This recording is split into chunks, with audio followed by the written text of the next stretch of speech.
कया खियैनी सैया वाला मिठाई। हे गे छौड़ी गे कया खियैनी सैया वाला मिठाई। ससुरा से अबोही छौड़ी, ससुरा से अबोही छौड़ी वही तरसाए। हे गे छौड़ी गे, हे गे छौड़ी गे कया खियैनी सैया वाला मिठाई। हे गे छौड़ी गे कया खियैनी सैया वाला मिठाई।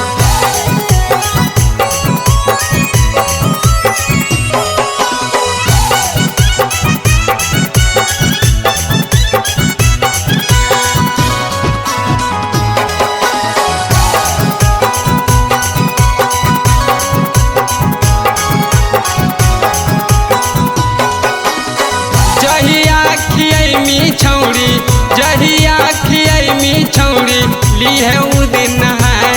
हे गे छौड़ी गे, हे गे छौड़ी गे कया खियैनी सैया वाला मिठाई।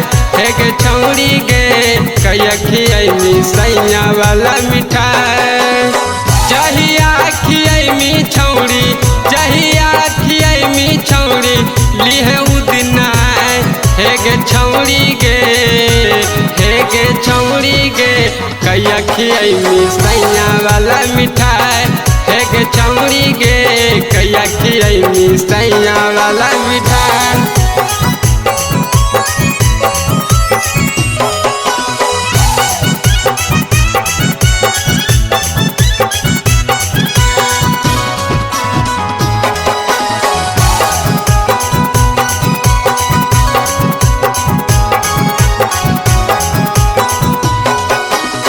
सोनुआ कमलेश राजेश, सोनुआ कमलेश राजेश तरसे अभियो लिखाए।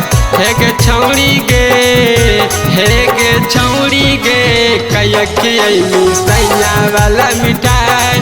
हे गे छौड़ी गे कया खियैनी सैया वाला मिठाई। सोनुआ कमलेश राजेश, सोनुआ कमलेश राजेश तरसे अभियो लिखाए। हे गे छौड़ी गे, हे गे छौड़ी गे कया खियैनी सैया वाला मिठाई। हे गे छौड़ी गे कया खियैनी सैया